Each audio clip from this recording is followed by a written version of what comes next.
Well, thank you so much for being here tonight. I really feel among friends, among seekers, and I'm simply here to share my own findings, the place I find myself at this point, and hopefully it will be an inspiration for all of us.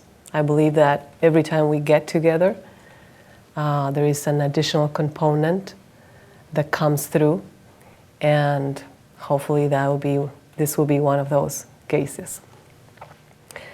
So most of you know that I come from Argentina, and I come from kind of like in a way, an odd family. John talked about maybe a second generation Theosophist, which means that my family was involved with the Theosophical Society when I was quite young. And apart from that, within a country that was mostly Christian, we found ourselves with a different way of thinking. And on top of that, I was going to say vegetarian in a country in which that word was almost not in the dictionary. So within this unusual mindset, I would say, I just wanted to share a very short story of something that my brother told me once when we were very young. And it was something very simple. We may consider it simple right now because of the context in which we live, but at the time in which there was no computers, no internet, no sense of global connection, it was quite of an insight from my brother, who was probably not even a teenager yet. So out of the blue, he tells me, have you ever thought that every time we turn on the washing machine, there are millions and millions of people turning on the washing machine and using all that electricity and all that water? So, since then, I mean, this fact or this question that he asked has stayed with me this long. I remember it very clearly. And I think it's been part of my interest in noticing and understanding where is it that we're going as a society, as human beings, of noticing those maybe what we consider small habits, small turns in the ways in which we do things now. And how is that affecting our minds, our emotions, and our general health and our, in a way, spiritual perception or practice? So one of the things that I reflect about the most is how our daily activities have changed. We used to be, not too long ago, we used to be farmers. And in that context, we would be in touch with nature on a regular basis. We would learn the ways of nature and the laws of nature and work with her. We would be in touch with the earth, with the plants, with the cycles within cycles.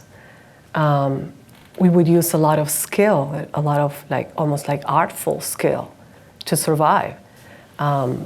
And so we will build tools and structures and buildings and even houses. Baking was a very, very common fundamental thing. And little by little, we've been moving so far away from that.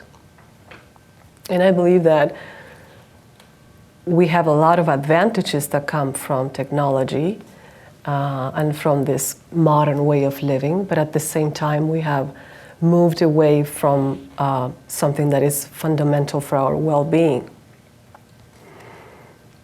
Right now we can literally push one button and in 2 days we have a box at our door with anything we want. Yes, we may not have the money to buy the most expensive version of that, but there's a cheaper version of it that we can get.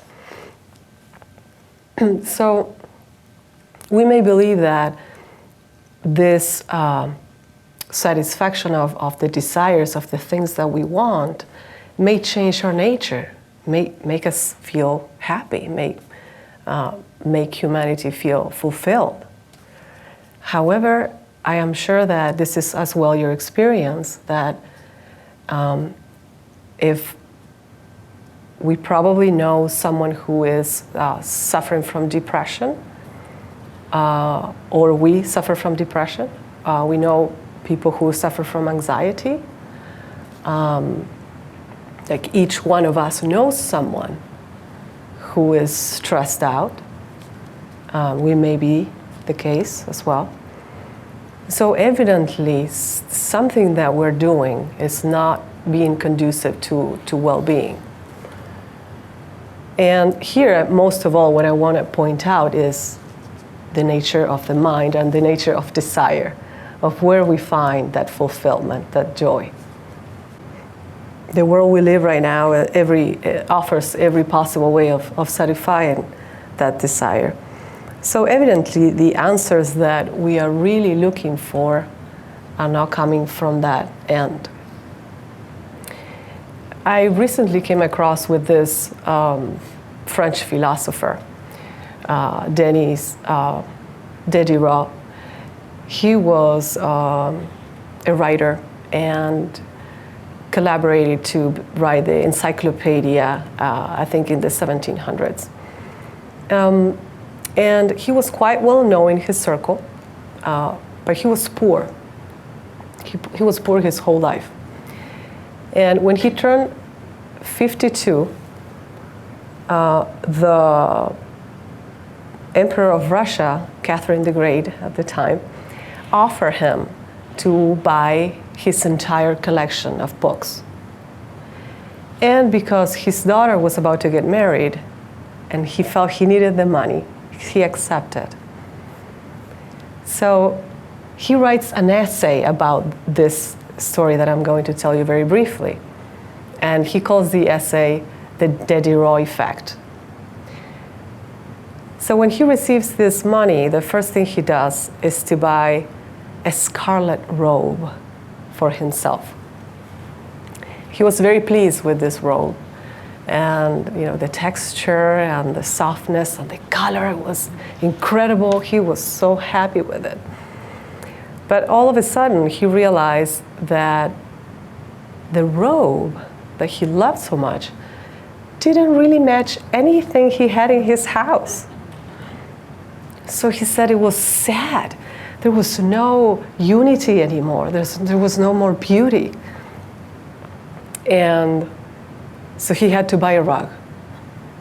So at least those two would match. There would be some unity. And but of course, then the rug didn't really match the chairs on the table. So he had to buy new chairs, new table, new sculptures, and you get the point.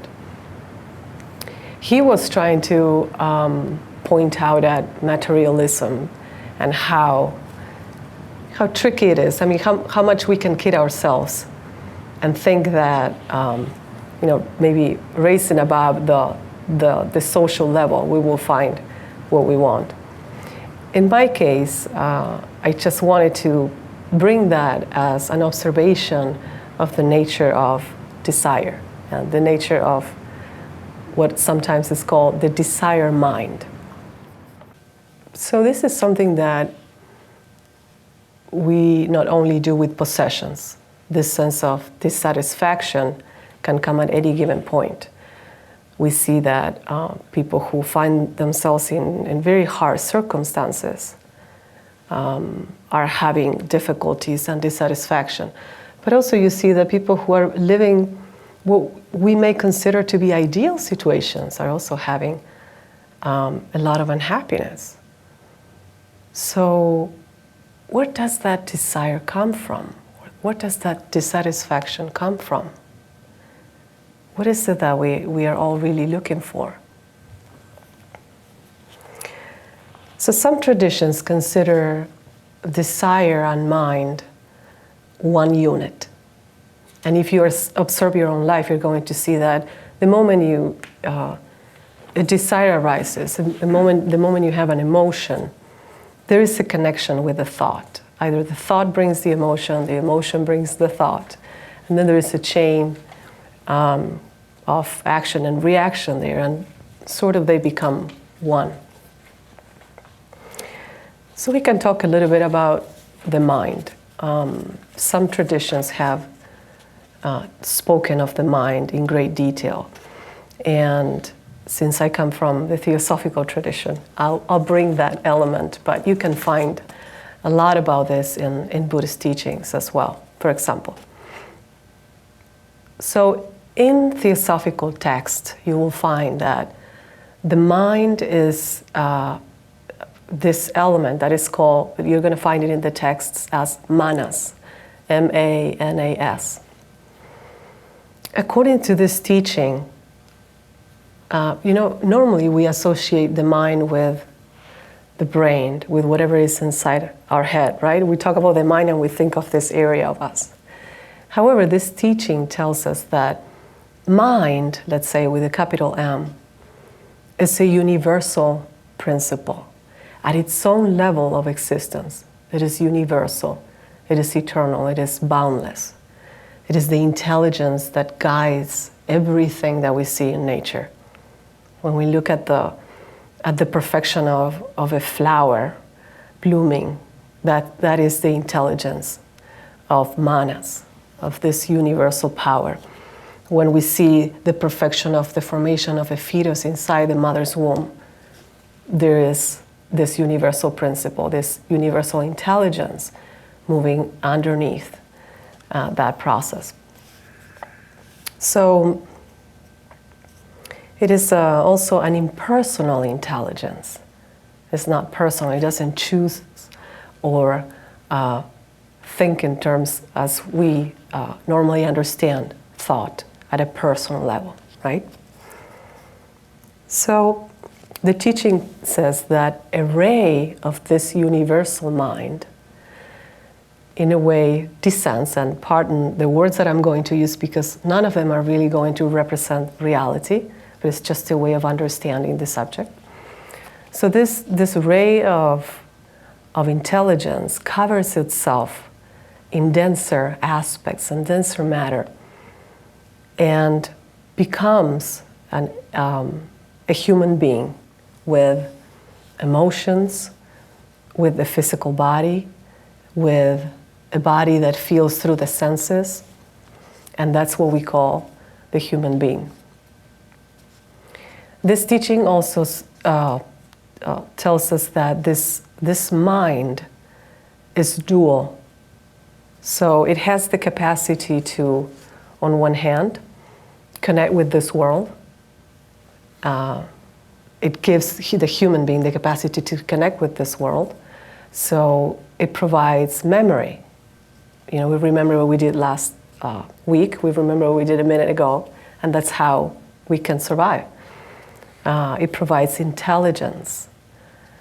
We gather here and we think about these things. It provides us with the capacity to feel the body and to recognize things through the senses. So that is what we normally call the personal mind. Sometimes it is called the lower mind. And on the other hand, there's the other aspect of the mind that is this higher mind that has the capacity, being a ray of that universal mind, has the capacity or the quality or the state of being one, of being eternal. It is, in a way, our closest to the divine.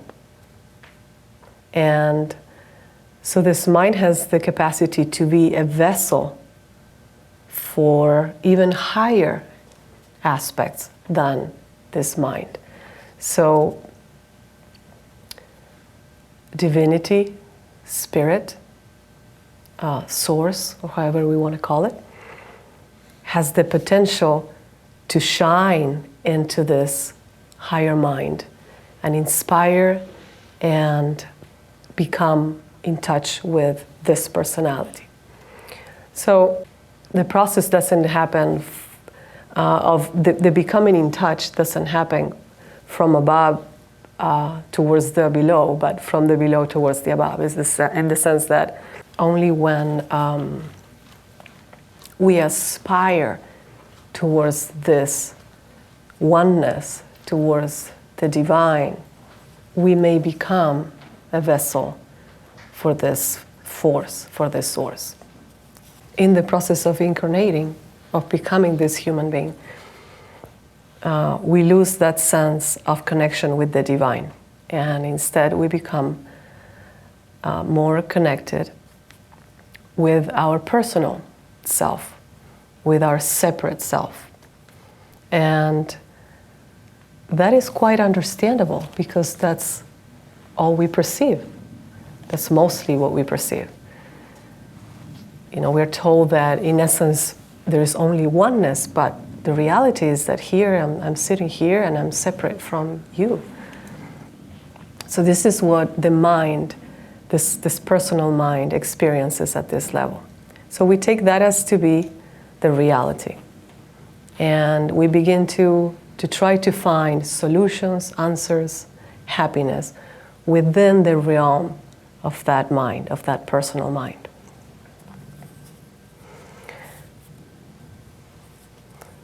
We are all familiar with what it is called, I'm calling this the personal mind. We can also call it the conditioned mind.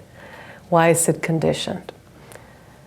It's a mind that from the moment we were born has been receiving information, whether it is through the senses or through our parents, through our culture. All the experiences we had up to this point are conditioning that mind in a particular way. So we respond to pain, we respond to pleasure. We feel pain and try to reject that. Whenever we feel pleasure, we want to repeat those experiences.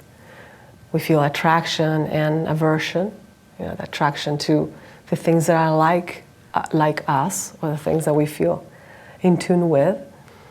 And we reject those that we don't feel in tune with. So these are some of the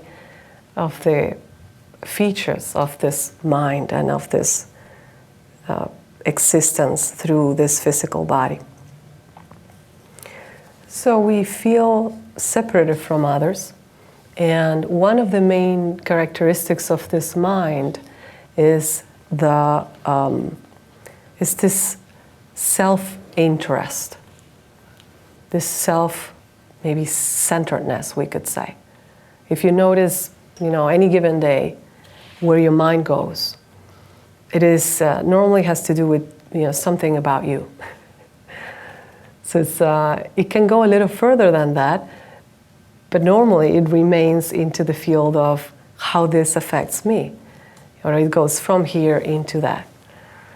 And it's also, as we were talking before, desire-driven. So even though this mind is conditioned, as we are saying, it still carries that power of the universal mind, because it is a ray of it. It is a reflection of it. So we are told that we have become what we thought.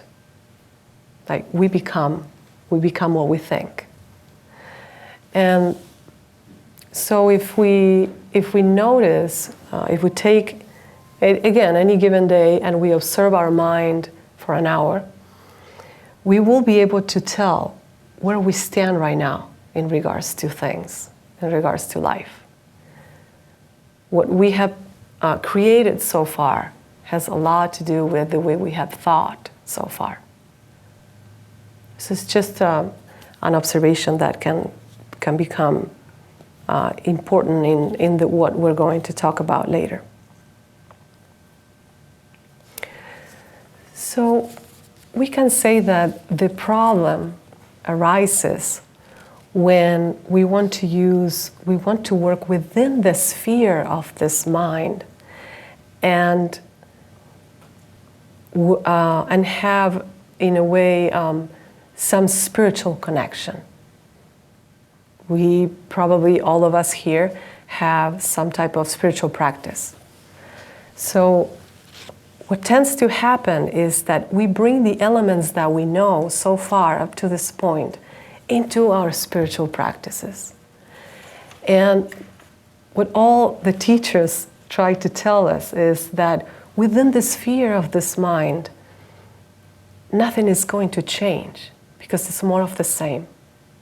So the work is to let go, to soften, to disengage at this level, to become an open vessel, to become spacious enough for that universal mind to shine on us. Sometimes this is called the radiant mind. So we see that, sometimes we even learn, for example, the teaching that thought has power, right? And we can use any teaching to strengthen the ego, to strengthen that separate self, right? And I'm just giving one example. So we learned that the thought has power, and so what we try to do is let's use that power to create the circumstances that I want around me. So in a way, we block the possibility. We bring even more obstacles into the attempts that life is making to wake us up. So we keep protecting that and creating new barriers instead of letting go of them. And that is very common, and it can happen to all of us, even when we try to stay alert enough and notice those tendencies. So normally what this mind tries to do is to bring down instead of rise above. So with that mind, sometimes things that happen can be, we interpret scripture literally. We make a lot of mistakes with this personal mind. And we lower teachings into in the level of understanding that we have right now. So I believe that it's important to, whenever we read and we reflect on something, it is important to keep always a flexible mind, a flexible, soft relationship with knowledge. We learn every day something different. We learn every day something new. And those, the thoughts that we had yesterday may dissolve a little, and we may move into others. So always keeping that flexibility of mind.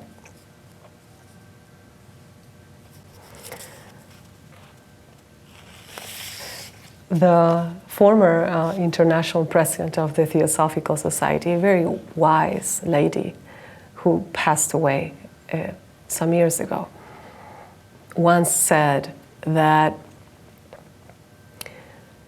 bringing that mindset, like working within the sphere of the conditioned mind, trying to be free, or trying to bring a solution from that same context, is like asking the thief to be the policeman. And I thought that was a brilliant metaphor. So we're asking, something that cannot be something else to be that, right?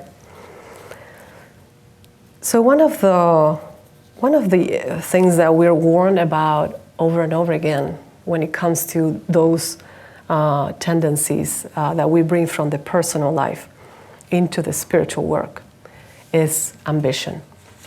So ambition is a quality that is very valued in the world. It is what is considered to be something that brings success, that allows us to be driven, to have a purpose, and things like that. But when it comes to the spiritual practice, it is completely counterproductive. there is this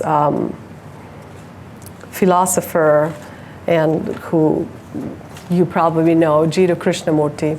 He was also, I would say, an expert in human psychology.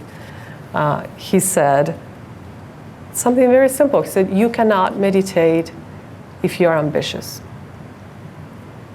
And, you know, taking a first look at us and, you know, noticing, am I ambitious?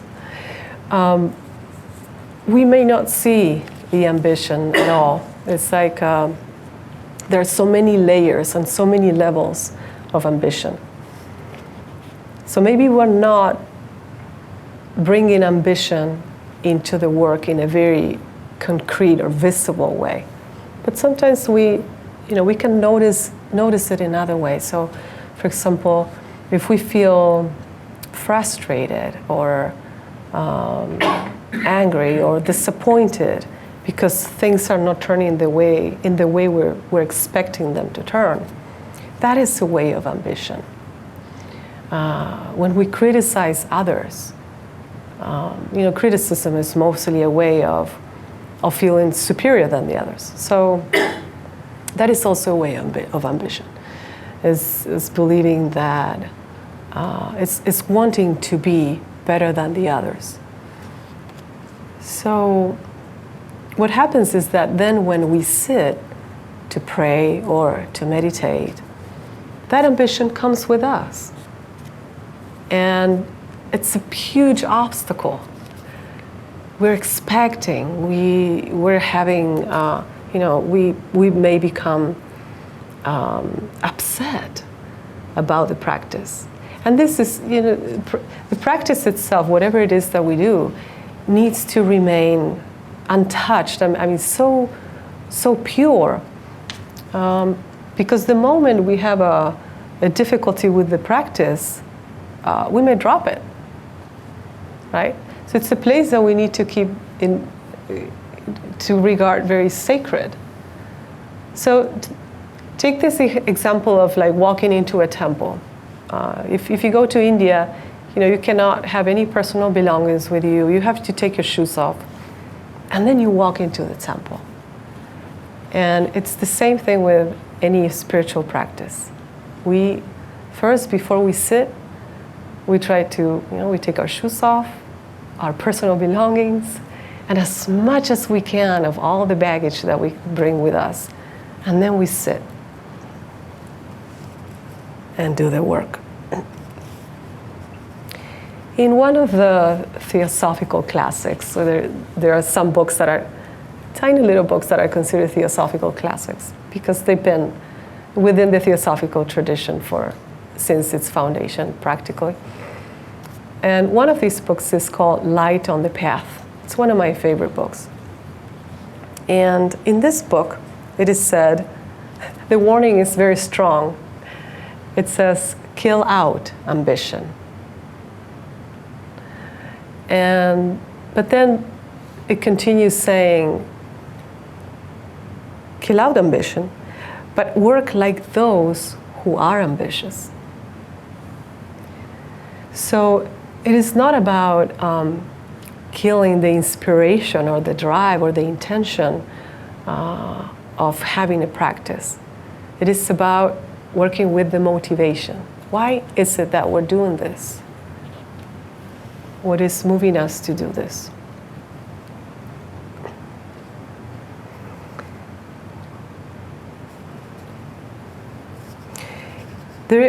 I don't know if you have noticed this, but if you take any respected book, like any book from a respected teacher, you're going to find that it never starts with the practice.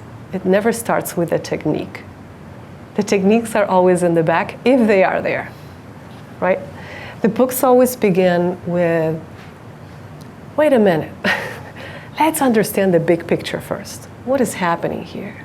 Sometimes they go too far into the big picture, so far that you never come back from there, especially in Theosophical texts. But this has a reason. So in the first stages, what every teacher wants us to do is to understand that big picture, but also to begin to work in the purification of all our vehicles. So, notice, your habits. Notice what you eat and how much you eat, and your cravings, and what type of thoughts you have, your emotions. Trying to understand that we need to be whole or healthy before we embark into a spiritual practice. So they normally speak about cultivation of virtue, the study and the reflection of scriptures, normally with an open mind. Some of you were here during my previous talk on Saint Teresa of Avila, and you may remember me saying that when she was, she said very little about practice.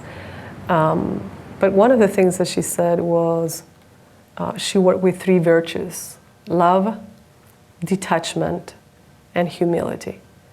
And she very strongly said, unless you work with those, she said, you cannot pray unless you work with those virtues, to try to develop those virtues. Like, basically, you can pray all you want, but nothing is going to happen unless you work with those 3 virtues.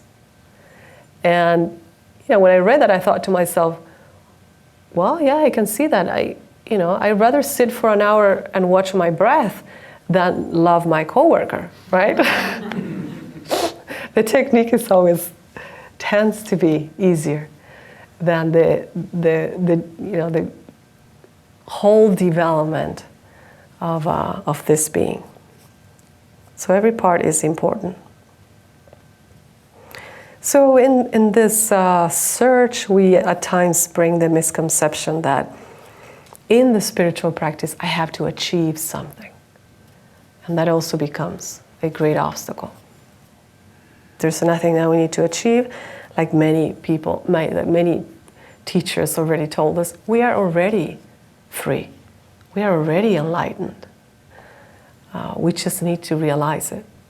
We just need to move the obstacles that we put in front of us, dissolve the walls that are in front of us, and become in touch with that.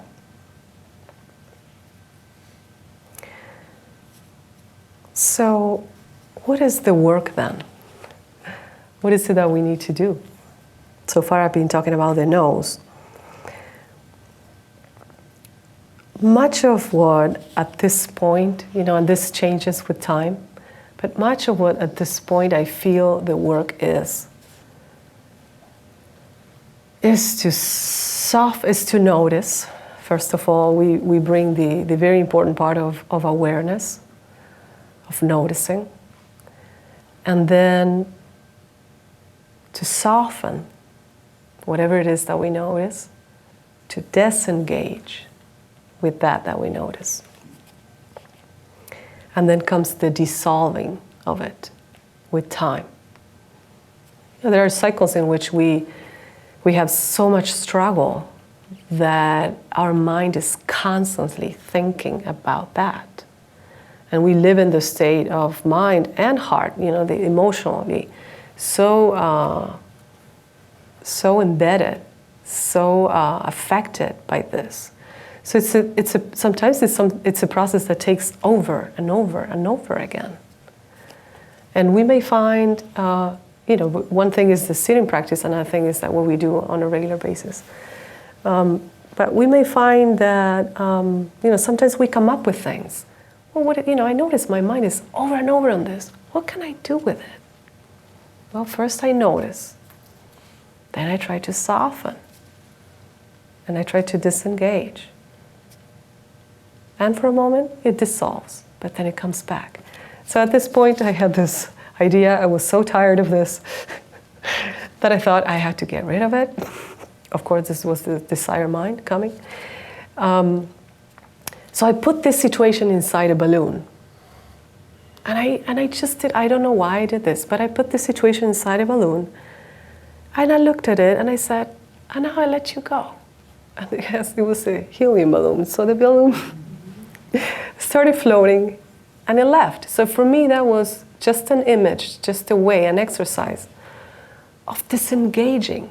You know, I put this in here and I just let it go. And sometimes can be as simple as that. A John Brahm was here, a Buddhist monk, wonderful man. He was last year teaching. And I'm reading one of his books that is called The Art of Disappearing. So that gives you a sense of what the work is. But he talks about, he uses a phrase that is, he says, it's none of my business. So the reaction I have about this, situation in the family, it's none of my business. I can disengage. The reaction I have with, at work with a coworker, it's none of my business. I can disengage. And, this doesn't mean that we're going to be indifferent to people, that we're going to be indifferent to ourselves. It's just the discernment of realizing that nothing is going to come from that. Absolutely nothing but misery. So why should I hold on to that when I can just simply let it go? So I think most of our work is that. In my yoga classes, I normally say, when you notice, you have a choice. Krishnamurti talked, I mentioned him before, Krishnamurti talked about choiceless awareness. I talk about noticing give you a choice. So it's the same concept, but it's slightly different. So what I see is that in a yoga pose, if I tell you, you're looking to the front of the room, if I tell you, put your feet parallel to each other, you do that, and you may think that your feet are parallel to each other. But when you look down, you notice that they're not. So noticing gives you a choice. It gives you the opportunity, if you want to call it that way, of adjusting your feet and put them parallel to each other. Same with your arms. When you notice that your neck is on the side, you can begin to relax and lengthen your neck. If we never notice that, we'll go with a neck like this. So noticing is the very fundamental part of this. Becoming aware of something that we haven't been aware of before. And normally what happens is the mind jumps so fast into conflict or desire or emotion, distraction, whatever it is, that we don't even notice. So if we have the capacity if we begin to cultivate the capacity to slow down a little bit, we begin to notice. This is something that we see again in the yoga classes, that you can do a practice very fast. You're going to miss a lot of things when you do a fast practice. When you slow down and you become aware of every movement, you become aware of how the breath moves through that practice, you notice all the things you can adjust. And it just takes that noticing to make those adjustments. So I really like the title, The Art of Disappearing, because it's the idea of letting all the illusion just vanish. Normally we want to build up, we want to be this spiritual person or something like that. And the idea is completely the opposite. It is really the art of disappearing, of this personal self to disappear. In the esoteric teachings, you will find that we are told these two selves cannot coexist, cannot come together into this, in the realm of divinity or spirit. So the personal one has to be left behind. And as much as we may feel this is a loss, this is really our greatest gain. I mean, not as a person, but it is the path towards freedom. So I want to share another quote from Light on the Path that I think summarizes this beautifully. It says, "Learn that there is no cure for desire, no cure for the love of reward, no cure for the misery of longing, save in the fixing of the sight and hearing upon that which is invisible and soundless. Begin even now to practice it, and so 1,000 serpents will be kept from your path." And at the end it says, "Live in the eternal." So this can be seen in many ways, interpreted at different levels, but what we can at least take from it is that there's no cure for desire, love or reward, and longing, except when we fix our sight and our hearing into that which is eternal, boundless, instead of personal and impermanent, right? So it's this capacity to see and to listen to the unknown, to something we haven't touched yet, maybe.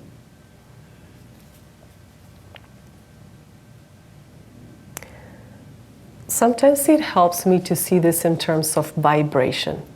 Let's say that enlightenment or becoming in touch with divinity, with spirit, has a certain high vibration. And we vibrate at a personal level. So any thought, any emotion, any action that vibrates like this keeps building that vibration. But as long as so only when we start giving less intensity to those thoughts, those words, those actions, those vibrations begin to dissolve, and the other ones begin to be stronger and stronger. So every time we have an aspiration towards the divine, every time we are compassionate, every time we feel love for another being, we make those vibrations stronger in us. And making those vibrations stronger, we build up this path that we're talking about. And in the meantime, the other vibrations begin to dissolve, but because we're disengaging, we're not feeding them anymore. So it's I'm putting it in very simple words in the way I understand it. But that's more or less the way I see it. So awareness is definitely our best ally. Sometimes this is called mindfulness, the capacity to be present in everything that we're doing.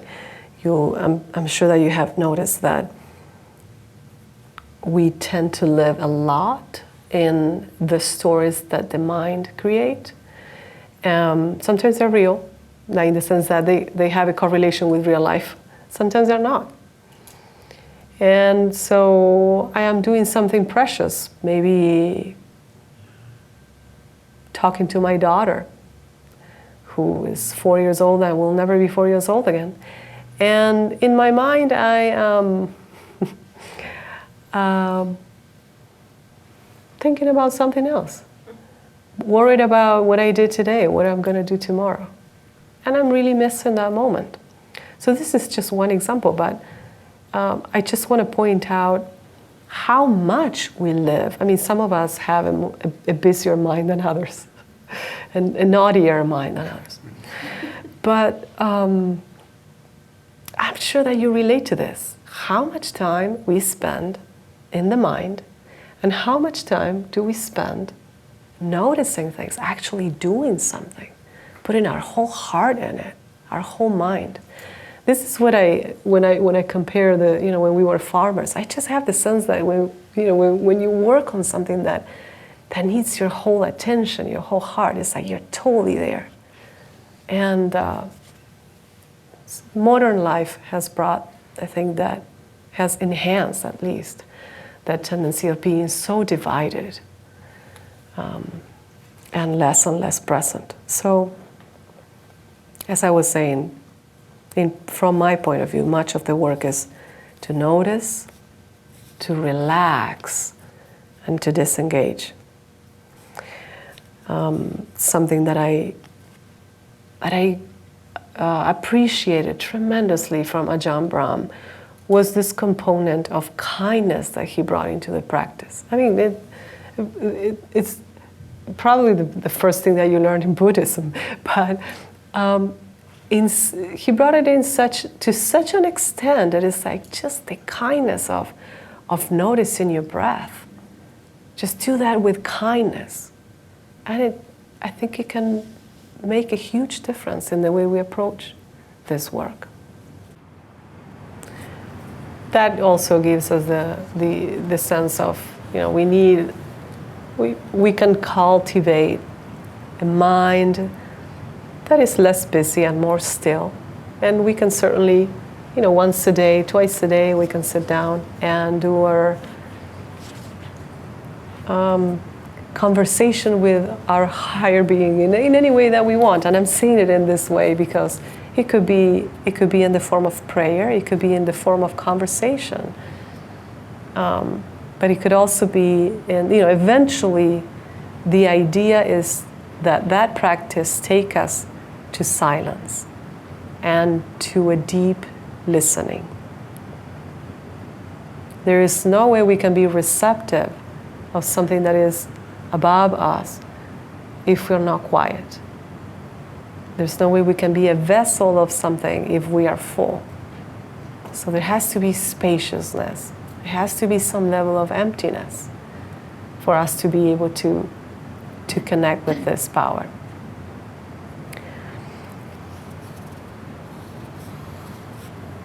There's also attempts that we can make in terms of, we notice that we have a tendency that is not conducive to well-being or to be kind, to be loving.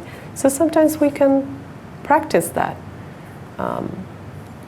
We have a hard time or a little bit of a difficulty being patient, let's say, or being kind, or thinking of others. At some point, we may find ourselves very much within this sphere of self-centeredness. So we may, plan things like, okay, I'm going to try to do something for another person today, whether they know it or not. Better if they don't know it. I may send this loving thought to, we can use the power of thought to benefit others. So think of this person who's in need right now, who's having a difficult time emotionally, physically, illness. There's so many ways we can help. So many ways we can help in, and that people don't even really need to know that we're helping.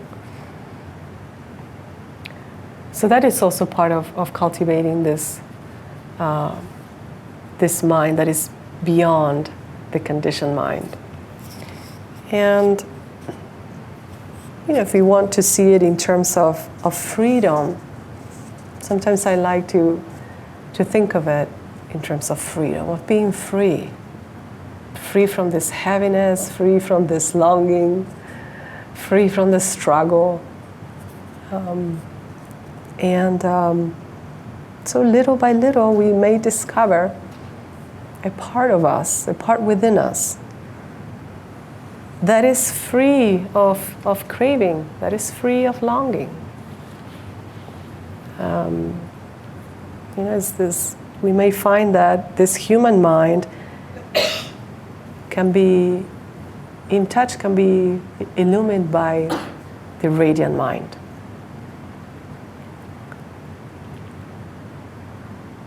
And that's what I wish to all of us.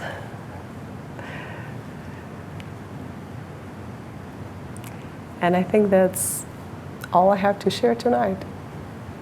So I really appreciate your presence.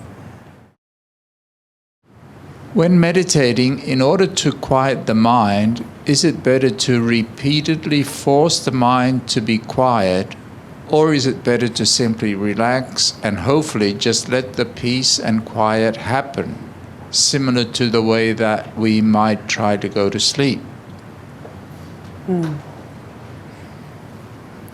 Well, in my experience, we certainly do not want to bring any type of struggle or any type of force into the work. So if we want to force the mind to be quiet, first it will never happen. And then it is, again, is the desire mind trying to quiet the mind.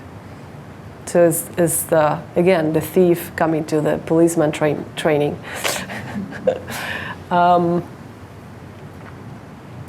So kindness and softness, I think, are the words that describe best the practice. At first, we're going to notice the space in between us and breath. For example, normally you want to bring some type of object of meditation. You want to bring something in which your mind is going to rest or is going to pay attention to. So the breath is something that is very handy. It's right there. It's peaceful. It's rhythmic. So the mind can simply notice that breath.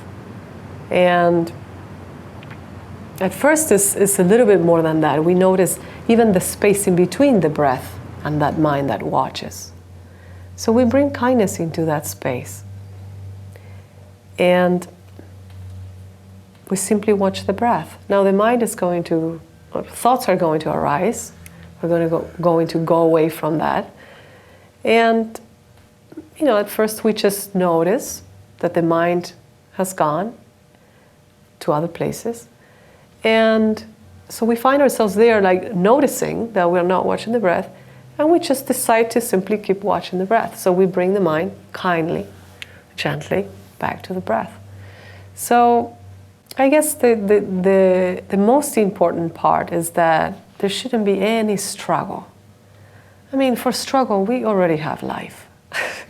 Why would we bring that into the meditation practice?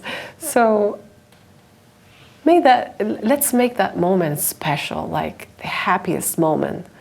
And sometimes it's very chaotic, and it's not what we expect, and we can be totally fine with that. We can be content with that. Like if we go there without any expectations, I think we're going to do better than in any other case. Would you be able to recommend 3 books from the Theosophical tradition that could be helpful? Light on the Path is already one I will get. Thank you so much. So 2 more books. That's a tricky question. That's probably the trickiest question I ever had. Well, if it's from the perspective of Light on the Path is a very inspiring book. It can be a little complex at times. I think that a preliminary book, if this is a person who's never been in touch with Theosophical writings, a good preliminary book is At the Feet of the Master. And it's going to talk about the preparation for this work. Well, the third Theosophical classic, The Voice of the Silence, it's also an incredible book. Also maybe a little bit complex at times. But these are teachings that we may not necessarily try to understand intellectually at first. We may just try to bathe in the presence of those words and let them inspire us. And if you've never read Theosophical books at all, I would probably recommend some book on Theosophy, on the preliminary teachings of Theosophy. So you were talking a little bit about ambition versus motivation, and it strikes me that a lot of people could easily convince themselves that they have this ambition, but that it's for the good, and that they can keep pushing them. So can you talk a little bit more of how you know when you might be going in the wrong direction with ambition, and how to kind of balance it with motivation? Yeah, that's a very good question, and it can be so tricky. I think that's a very difficult answer. In fact, all the warnings about ambition are there because it's such a sneaky thing. It comes through without us noticing. So it will always come back to the point that we need to stay alert to that growing within us. So whenever we feel that we're expecting something from it, whenever we feel that there is going to be some personal gain in it, whenever the motivation comes from something for me, those can be signs. And I think humility can help a lot with that ambition, to check on that ambition. Always erring on the side of humility, or always erring on the side of not wanting anything at all. I think that's the safest answer I can give.